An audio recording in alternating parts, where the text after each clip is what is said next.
করেছি, কিন্তু যখন আর কি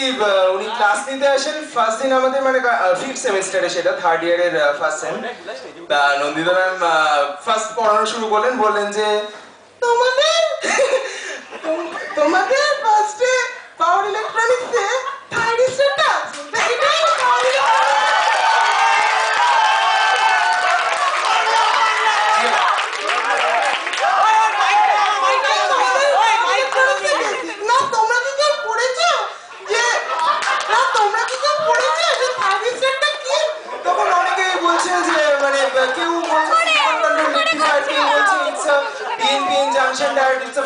কেউ ঠিকঠাক ভাবে বলতে পারছে না। তখন আমাদের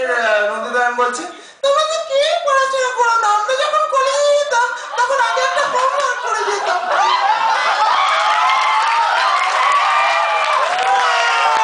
তারপরে যখন আর কি মানে আমরা কারণ সাধারণত ক্লাসে আর কি কলেজে আমরা ঠিকঠাক ভাবে অনেকেই পড়াশোনা করে যেতাম না,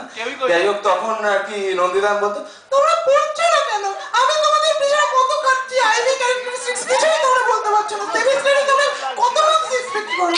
সবই তো আমাদের ল্যাবে পাঠিয়ে দিতে হয়।